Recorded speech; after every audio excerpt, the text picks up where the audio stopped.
Alright, in this video I wanted to run through how I have the Avantis set up for, obviously it changes from show to show, but this is a template that I go to for when I don't necessarily know what's ahead of me. Small festivals with 15-minute changeovers, a band I never met, it's a pretty good starting point. So first we'll talk about just channel setup, fader bank setup. 2 banks, 6 layers on each. Can be operated completely independently. It's got dual processing, so you could have an engineer on each side doing different things and they won't interfere, which is pretty cool. So for starters, pretty standard-ish, inputs on the left, outputs on the right.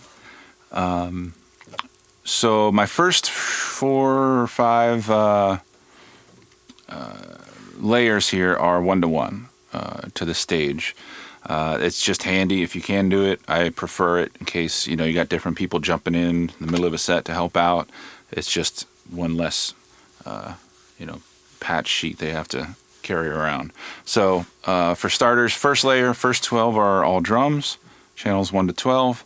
Second layer, bass, guitar, other strings. Third layer, vocals and some extras. Fifth layer, keys. Still 1-to-1 at this point. Couple audience mics. I have a USB thumb drive in the back for some playback. Fifth layer, monitor vocals. So whenever I have to do front of house and monitors from the same console, which is all too often these days, I like splitting my vocal inputs, sending different processing to stage versus front of house. Mainly if I have to squash it a certain way to avoid feedback on stage, I want a fuller spectrum out front. So split the vocals. Couple of local inputs. I've got 12 local, 12 ins and 12 outs at the console, in case you got to throw in a VOG or something. Layer 6 is, I usually leave this open for that given show or that set, for whatever I need to grab in a hurry. I'll usually run my show on the 6th layer just for my fast grab stuff. So different per set, but I usually leave the 6th layer open for that. So onto the right bank. Up first we've got monitors. Again, with quick setups, that's usually where I start.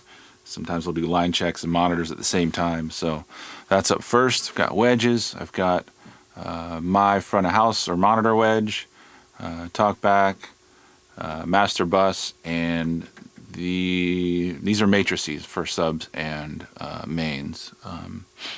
More on that routing in a minute. Layer 2, more local inputs.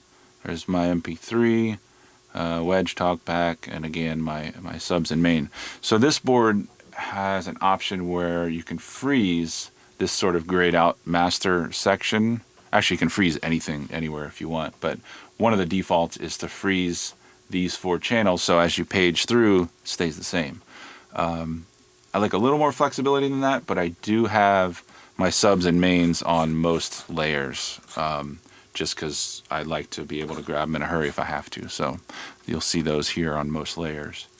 Layer 3, my effects, sends and returns, all in one place. Again, as I run the show, I'll probably grab a couple of my more heavily used, or the ones I change more often rather. But that's where at least 6 of them live for now. Layer 4, my groups. I have, first off, I don't have any input. I don't believe I have any input going directly to the master bus. I have everything going to one or more groups first, and more on that later. But I've got my groups. I've got a couple of auxes. More on that, and then again my mains here.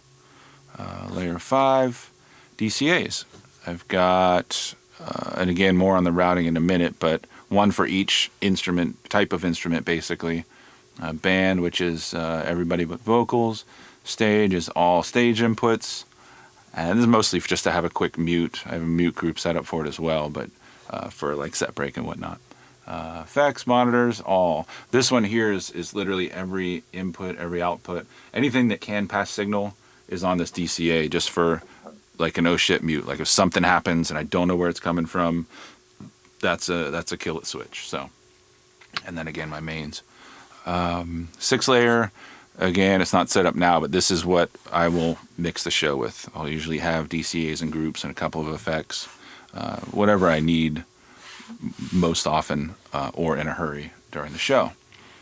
Now, as far as routing goes, this is a different strokes kind of thing, but I used to mix input straight to the mix bus because, well, I didn't have the luxury of having a 40 bus desk. This is amazingly configurable. Just to give you an idea here, it has 42 buses. 2 are reserved for like PAFL, wedge, IEMs, etc. But 40 of them, you can do 20 stereo in-ears, you can do 40 mono wedges, whatever. It's pretty cool. So I've got 7 groups, 5 of which are stereo. Got 6 mono effects, 1 stereo, 10 aux, 5 matrices, 3 of which are stereo. And again, this changes here and there, but for now, that's the setup. Now, how I have things routed, I have everything going to a group as it stands now. My drum bus is all of my drums, period. Mostly as sort of a final room before it goes to the main mix to sort of, glue it together, make everything make sense. Usually very modest compression because everything else is already pretty much processed before it gets here. But this is the final launch point. And then that goes to the master bus. So I have a parallel compression track channel here. Avantis has a really nice, it's an emulator, like a 1176 style. Never would have guessed it, right? But I like that for parallel. It has a nice sort of crush to it. So I have just the shells. I only have I don't have any cymbals or overheads going to this. Just kick, snare, toms. Maybe if there's some hand percussion. So parallel there. Bass, guitars, keys, vocals, self-explanatory. Parallel vocal track, same again with the 76 on it. And then these groups go to the mix bus. I then have the mix bus go into matrices before they go to actual speakers, cabinets. I used to do aux-fed subs. It's fine. If you like it, do it. The reason I don't is, you spend so much time making this mix that's nice and gelled and glued together. Aux-fed subs, once you take a chunk of that and go all eye of the tiger with it, it sort of sometimes doesn't mesh as well, doesn't jive as well. Might be mental, might be placebo, whatever. But with appropriate high-pass filtering, and if your crossovers make sense for your subs and mains versus the system you're using, if you get that right, no need for aux-fed subs. I just like it that way. That's me.